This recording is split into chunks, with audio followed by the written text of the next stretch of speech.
আপনি কি মাঝে মাঝে এই খাবার শেষ করার পরে ক্ষুধার্ত অনুভব করেন? বিশেষ করে মিষ্টি কিছু খাওয়ার প্রয়োজন অনুভব করেন? এটি নিশ্চয়ই আশ্চর্যজনক যে পেট ভরে খাবার খাওয়ার পরেও আবার ক্ষুধা অনুভব করা। আপনিও যদি এটি অনুভব করেন তবে আপনি একা নন। এই ধরনের পরিস্থিতির কারণ ইনসুলিন প্রতিরোধের হতে পারে। ভারতীয় লাইফস্টাইল স্পেশালিস্ট নমিতা চন্দ্র পিপাইরা ইনস্টাগ্রামে শেয়ার করা ক্লিপে এর কারণ ব্যাখ্যা করেছেন। তিনি ব্যাখ্যা করেছেন যে আমরা যে খাবার খাই তা থেকে চিনি কিভাবে ইনসুলিন প্রতিরোধের কারণে কখনো কখনো আমাদের কোষে প্রবেশ করতে পারে না। খাওয়ার পরে কিছুক্ষণ হাঁটাহাঁটি করলে কোষটি খাদ্য থেকে গ্লুকোজ গ্রহণ করতে এবং তার কার্য সম্পাদন করতে সক্ষম হয়।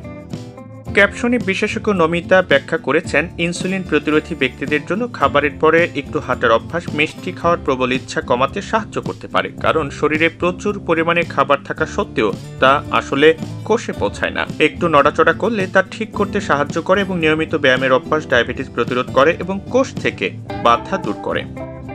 এখন প্রশ্ন হলো, কতটুকু হাঁটতে হবে? 10-15 মিনিট বা 1000 থেকে 1500 পা হাঁটার লক্ষ্য রাখুন। যদি না পারেন তাহলে অন্তত 2 মিনিট হাঁটাও ভালো, এবং যদি আপনার কাছে 2 মিনিট না থাকে তাহলে আপনার ডেস্কে একটানা বসে থাকার পরিবর্তে মাঝে মাঝে দাঁড়িয়ে থাকাও এক্ষেত্রে সাহায্য করবে। তবে খাবারের পর অন্তত 100টি ধাপ ভালো, খুব জোরে বা খুব আস্তে হাঁটবেন না। মাঝারি ধরনের হাঁটা এক্ষেত্রে যথেষ্ট বলে মনে করা হয়।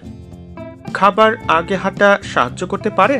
হ্যাঁ, যে কোনো ব্যায়াম গ্লুকোজ গ্রহণকে উন্নত করে। প্রকৃতপক্ষে প্রতিটি খাবারের আধা ঘন্টা আগে তীব্র ব্যায়ামের সংক্ষিপ্ত বাউট ইনসুলিন প্রতিরোধের জন্য খুব কার্যকর। সুতরাং যদি আপনার কাছে সময় কম থাকে তবে এটি আপনাকে সাহায্য করতে পারে।